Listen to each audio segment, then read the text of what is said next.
Saturday, August 25th, 2018. I'm Justin Castelli, and this is your weekly mixtape and weekend review for All About Your Benjamins.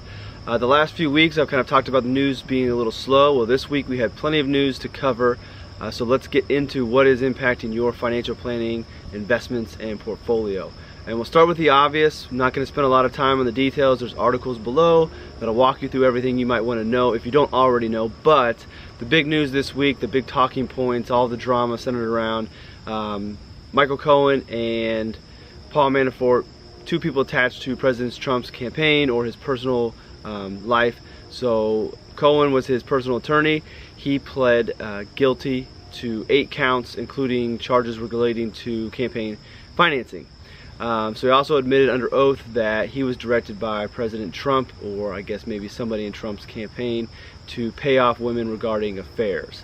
Again, not going to get political. That's just the news. Those are the facts. That's what we know out there. You can read about it below. And with Paul Manafort, he was President Trump's former campaign manager. He was found guilty on 8 counts relating to fraud and tax fraud and bank fraud. So not a good week for news surrounding the White House, but the markets kind of handled it in stride. And we'll go to our second point because there's not a lot to say about that other than the facts. I guess my own summary regarding this is just continued news coming out of the White House, out of DC, a lot of drama going on.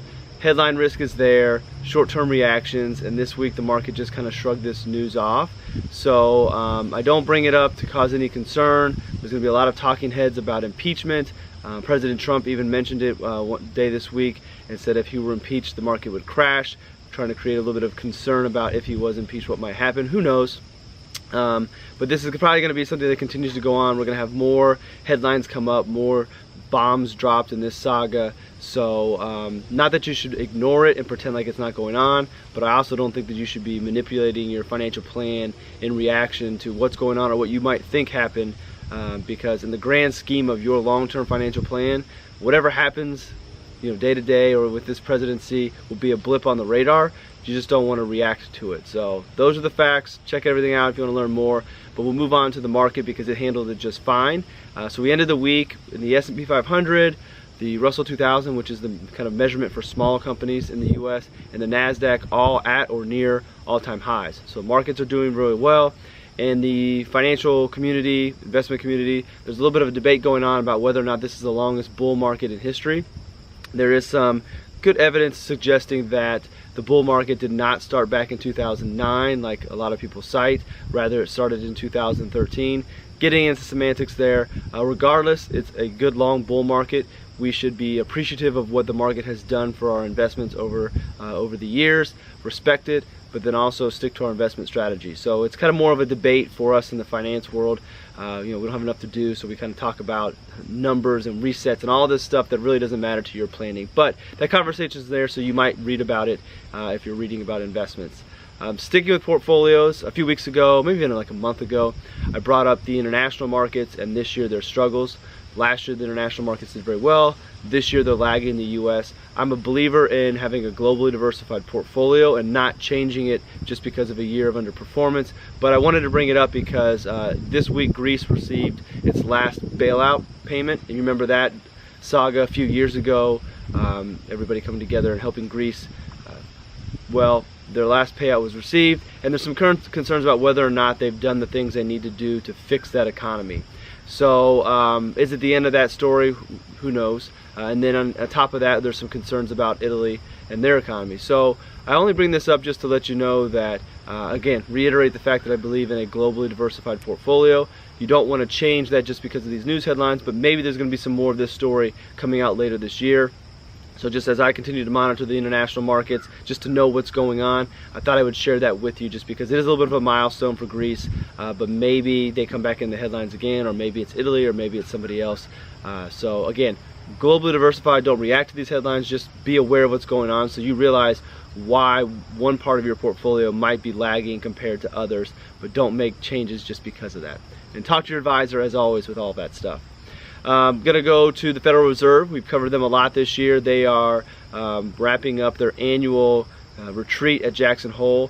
the main highlight from that is their plan is to continue with the stated plan that they've had all year to slowly raise interest rates. So we can pretty much expect another small raise coming soon, and then we'll see what happens later in the year. But that's a good sign that they believe the economy is doing well, inflation's at where it needs to be, employment numbers all look good. So that's the takeaway from there, is the plan stays as is, which is good for the markets because that's certainty.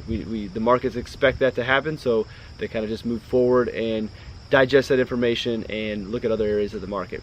If there's a big change, then you would probably see a change in the market reacting to that, but plan continues to go. I did want to point out one economic indicator that came out this week. The personal savings rate is above the long-term average, so good job for all you savers out there. Just wanted to point that out, that more individuals are saving, and they're saving at a higher rate, so that's a good thing to see. The article that you're going to see below mentions being able to weather another recession or another big market. You know, that's important, but I'm just happy to see the behavior coming back of people saving when they're seeing their incomes go up. So good job to all the savers. And if you're looking for something to do with that money, JP Morgan Chase may have an answer for you. They rolled out this week that they're going to offer free trading for the first year, and then depending on your relationship with the bank, you could potentially have free trading going forward, or low cost trading for buying stocks and ETFs, all from the comfort of your Chase app. So they're basically rolling out like a Robinhood type of competitor. Next year they'll have a robo allocator. I refuse to call it a robo advisor because there's no advice with it, but a robo allocator, which will be a very low cost way to manage your investments. So this is a good thing. I'm excited to see technology continue to evolve, bring costs down for the average investor, give more people access to investing, which I all think is good. But I'm also concerned that with free and with low cost and the comfort of it being from your phone and being linked to your bank accounts, that it may offer a little bit of incentive for some bad behavior when it comes to investing. So I think that the future is a combination of people like myself and technology like this that Chase is offering. You know, having a human advisor to give you the advice and help you come up with a strategy, but maybe you implement it on your own using these lower cost apps, or maybe you still have an advisor handle it for you. I just get a little concerned that as the markets continue to do well and people have the ability now to just go on their phone and trade, that we might have some bad behaviors and some bad exposure. If we look at the cryptocurrency craze at the end of last year, buying it through Coinbase on your phone, accounts being open, all-time highs, and then it crashes 70%, and a lot of people get burned. So not negative on the offering. I think it's a great compliment to what planners do. I just want people to be careful about trading too much, because now they have access to it and looking to chase returns and just being able to do it very easily. So, but it's pretty cool. I'm excited to see where this technology continues to go and how I can incorporate it in my practice.